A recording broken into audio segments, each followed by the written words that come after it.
সেগুলো বুঝে।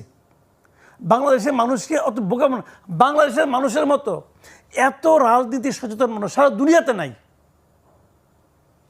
আর ডক্টর ইউনূস রাজনীতি বুঝে না। উনি যদি রাজনীতি বুঝতো, নিজে হলো এক আনারি, আর কতগুলো আনারিকে নিয়ে রাষ্ট্র পরিচালনা করতে গেছে।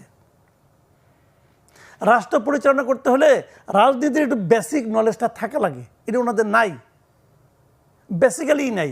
উনি যেভাবে ব্যাংক চালাইতেন, ব্যাংকের আইন ছিল 65 পরে কেউ চাকরি করতে পারবে না, সমস্ত লোককে 65 পরে বিদায় করছে, উনি 70 পর্যন্ত যাবেন না। ওইভাবে দেশ চলবে না রে ভাই। আমি একটা কথা বলছিলাম, এটা বলাতে অনেকে আমার উপর খুব দুঃখিত হয়েছিল, আমাকে বলছিল হ্যাঁ একজন বয়স্ক মানুষ, তার সম্বন্ধে আপনি এই ল্যাঙ্গুয়েজে কথা বললেন।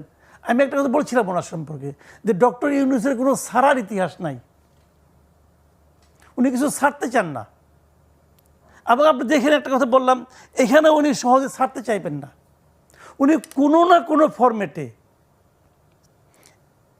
এই সরকারের রাষ্ট্র পরিচালনার সঙ্গে থাকতে চাইবেন। সেটি কি ওনার ব্যক্তিগত স্বার্থ নাকি অন্য? ওনার ব্যক্তিগত ক্যারেক্টারটা এরকম, ওনার টাইপটা এরকম। উনি কেন বোঝেন না একটা জিনিস, উনি যদি ঠিক সময়ে পলিটিক্যাল পার্টিগুলিকে উনি একটু ঐক্য করতে পারতেন। উনি একজন মানে আপনার মানে ইয়েতে মানবতায় উনি পেয়ে শান্তিতে উনি নোবেল প্রাইজ পেয়েছেন না। ওনার আমলে কি শান্তি বাড়ছে দেশের? কেউ বলতে পারবে? রাস্তা দিয়ে হাঁটবেন, যে কোনো সময় আপনাদেরকে আঙুল তুলে বলবে এই স্বৈরাচারীর দোষর, ওরা যদি আপনি পিটায়, একটা পুলিশ আপনাকে বাঁচাতে আসবে না, আপনাকেও আসবে না, আমাকেও আসবে না, আসবে না রে ভাই। সেটা তো একটা নতুন বাস্তবতা। নতুন বাস্তবতা। এই বাস্তবতার নাম কি শান্তি? না, অভ্যুত্থান পরবর্তী বাস্তবতা, যত কিছুই কন ভাই, এটার নাম শান্তি কি? এটা কোন আমার নিশ্চয়ই না। আচ্ছা গুড, এটা হলো পয়েন্ট। কি বাস্তবতা, কিসের পরে কি হয়েছে ওই আলাপ পরে করবেন। ওটা তো মায়ের খাওয়ার পরে যখন আপনি বিছানায় শুয়ে থাকবেন তখন চিন্তা করবেন যে কেন হইল, কিন্তু মায়েরটাকে আপনাকে খাই নিতে হবে। কারণ উনি এমন এক শান্তি সারা দেশে ছড়াই দিয়েছেন, যেখানে মায়ের খেলেও চুপ করে থাকতে হয়, কিছু করা যায় না।